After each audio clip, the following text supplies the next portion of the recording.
देवर्षि को दर्शन। वीणा की झनकार पर हरि गुणगान करते हुए देवर्षि नारद ब्रज में घूम रहे हैं। कुछ देर पहले ब्रजेश्वर नंद के घर गए थे। वहां नंदनंदन श्री कृष्णचंद्र के उन्होंने दर्शन किए। दर्शन करने पर मन में आया, जब स्वयं गोलोक विहारी श्री कृष्णचंद्र भूतल पर अवतरित हुए हैं तो गोलोकेश्वरी श्री राधा भी कहीं न कहीं गोपी रूप में अवश्य आई है। उन्हीं श्री राधा को ढूंढते हुए देवर्षि ब्रज के प्रत्येक गृह के सामने ठहर ठहर कर आगे बढ़ते जा रहे हैं। देवर्षि का दिव्य ज्ञान कुंठित हो गया। सर्वज्ञ नारद को श्री राधा का अनुसंधान नहीं मिल रहा। मानो योग माया देवर्षि को निमित्त बनाकर श्री राधा दर्शन की यह साधना जगत को बता रही हो। पहले श्री कृष्णचंद्र के दर्शन होते, उनके दर्शनों से श्री राधा के दर्शन की इच्छा जागृत होती है। फिर श्री राधा को पाने के लिए व्याकुल होकर व्रज की गलियों में भटकना पड़ता है। अस्तु घूमते हुए देवर्षि वृषभानु प्रसाद के सामने आकर खड़े हो जाते हैं। वह विशाल मंदिर देवर्षि को मानो अपनी ओर आकर्षित कर रहा हो। देवर्षि भीतर प्रवेश कर जाते हैं। वृषभानु गोप की दृष्टि उन पर पड़ती है।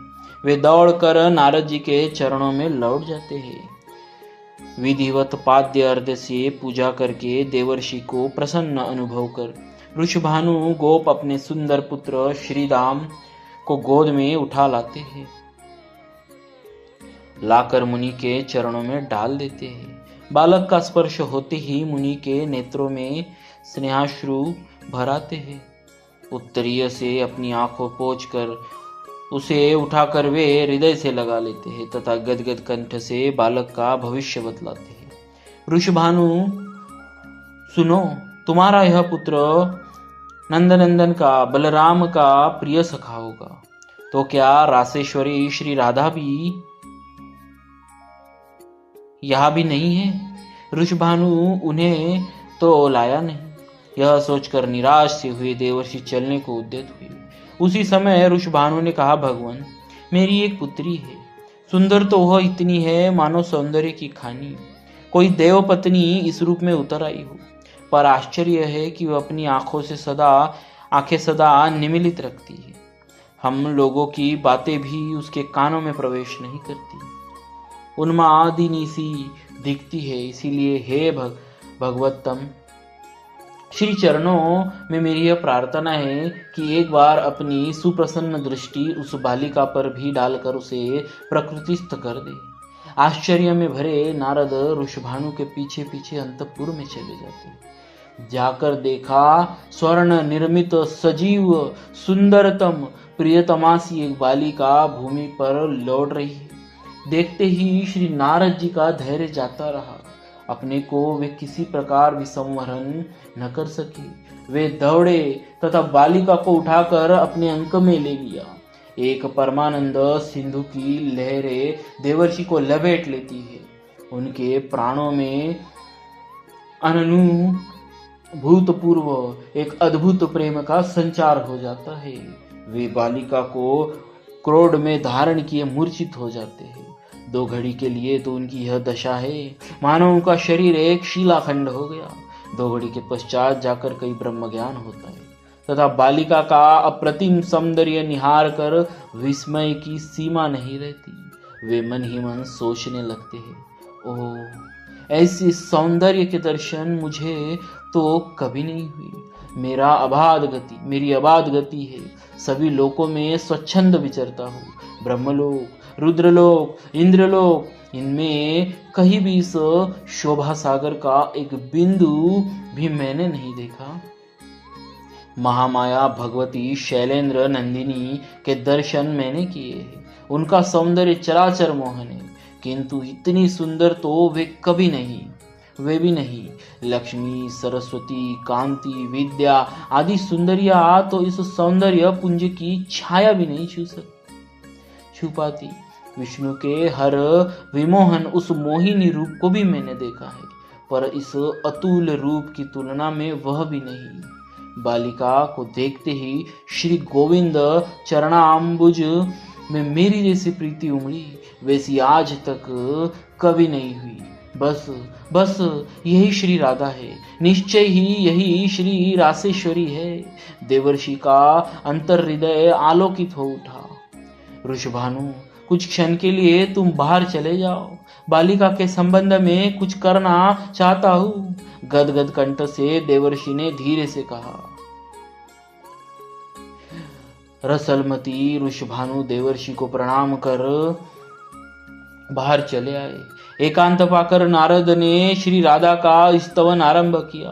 देवी, महायोगमयी, महाप्रभामयी, माहेश्वरी, मेरे महान सौभाग्य से, न जाने किन अनंत शुभ कर्मों से रचित सौभाग्य का फल देने तुम मेरे दृष्टिपथ में उतर आई हो। देवी, तुम ब्रह्म हो, तुम ही ब्रह्म हो, सच्चिदानंद ब्रह्म के सत अंश में स्थित संधिनी शक्ति की चरम परिणति। विशुद्ध तत्व तुम ही हो, विशुद्ध सत्वमयी तुम में ही चिदंश की संवित शक्ति, संवित की चरम परिणति, विद्यात्मिका पराशक्ति, ज्ञान शक्ति का भी निवास है। तुम ही आनंदांश की ह्लादिनी शक्ति, ह्लादिनी की भी चरम परिणति, महाभाव रूपिणी हो। आश्चर्य वैभवमयी तुम्हारी एक कला का भी ज्ञान ब्रह्म रुद्र तक के लिए कठिन है। फिर योगींद्र गण के ध्यान पथ में तो तुम आ ही कैसे सकती हो। मेरी बुद्धि तो यह कह रही है कि इच्छा शक्ति, ज्ञान शक्ति, क्रिया शक्ति, ये सभी तुम ईश्वरी के अंश मात्र है। श्री कृष्णचंद्र की आनंद रूपिणी शक्ति तुम ही हो, तुम ही उनकी प्राणेश्वरी हो, इसमें कोई संशय नहीं। निश्चय ही तुम्हारे ही साथ श्री कृष्णचंद्र वृंदावन में क्रीड़ा करते हैं। ओ देवी, जब तुम्हारा कौमार रूप ही ऐसा विश्व विमोहन है, तब वह तरुण रूप कितना विलक्षण होगा। कहते कहते नारद का कंठ रुद्ध होने लगा। प्राणों में श्री राधा के तरुण रूप को देखने की प्रबल उत्कंठा भर जाती है। वे वहीं पर टांगे मणि पालने पर श्री राधा को लिटा देते हैं तथा उनकी ओर देखते हुए बारंबार प्रणाम करते लगते हैं। तरुण रूप से दर्शन करने के लिए प्रार्थना करते हैं।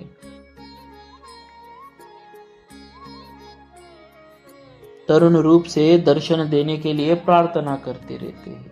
नारद के अंतर हृदय में मानो कोई कह देता है, देवर्षि, श्री कृष्ण की वंदना करो, तभी श्री कृष्ण प्रियतमा के नेत्र तुम्हारी ओर फिरेंगे। देवर्षि श्री कृष्ण चंद्र की जय जयकार कर उठते हैं। बस इसी समय दृश्य बदल जाता है। मणि पालने पर विराजित वृषभानु कुमारी अंतर्हित हो जाती है तथा नारद के सामने किशोरी श्री राधा का आविर्भाव हो जाता है। इतना ही नहीं, दिव्य भूषण वसन से सज्जित अगणित सखिया भी वहां प्रकट हो जाती है, श्री राधा को घेर लेती है। वह रूप, वह सौंदर्य नारद के नेत्र निमेष शून्य एवं अंग निश्चेष्ट हो जाते हैं, मानो नारद सचमुच अंतिम अवस्था में जा पहुंचे हो। श्री राधा चरणारंभु कनिका का स्पर्श कराकर एक सखी देवर्षि को चैतन्य करती है और कहती है, मुनिवर्य, अनंत सौभाग्य से श्री राधा के दर्शन तुम्हें हुए हैं। महाभागवतों को भी यह दर्शन दुर्लभ है। देखो, ये अब तुम्हारे सामने से फिर अंतरहीन हो जाएंगी। प्रदक्षिणा करके नमस्कार कर लो। जाओ, गिरिराज परिसर में कुसुम सरोवर के तट पर एक अशोक लता फूल रही है, उसके सौरभ से वृंदावन सुवासित हो रहा है। वहां उसके नीचे हम सबों को अर्धरात्रि के समय देख पाओगे। श्री राधा का वह कैशोर रूप अंतर्हित हो गया। बाल्य रूप से रत्न पालने पर वे पुनः प्रकट हो गई। द्वार पर खड़े ऋषभानु प्रतीक्षा कर रहे थे। जय जयकार की ध्वनि सुनकर आश्चर्य कर रहे थे। अश्रुपूरित कंठ से देवर्षि ने पुकारा। वे भीतर आए। देवर्षि बोले, ऋषभानु, इस बालिका का यही स्वभाव है। देवताओं की सामर्थ्य नहीं कि इसका स्वभाव बदल दे, किंतु तुम्हारे भाग्य की सीमा नहीं। जिस गृह में तुम्हारी पुत्री के चरण चिन्ह अंकित है, वहां लक्ष्मी सहित नारायण समस्त देव नित्य निवास करते हैं। यह कहकर स्खलित गति से नारद चल पड़े। बीना में राधा यशोगान की लहरी भरते आंसू बहाते हुए वे अशोकवन की ओर चले गए।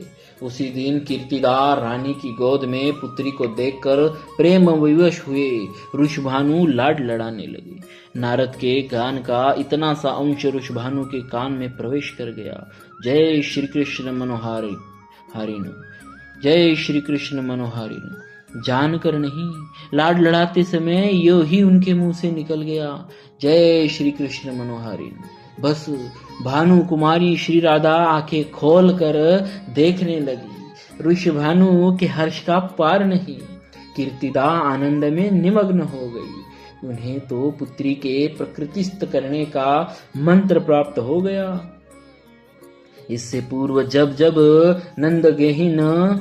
नंदगेहिन यशोदा कीर्तिदा से मिलने आई, तब तब भानु कुमारी ने आंखें खोल कर देखा है। जय जय श्री राधा जी की भक्त।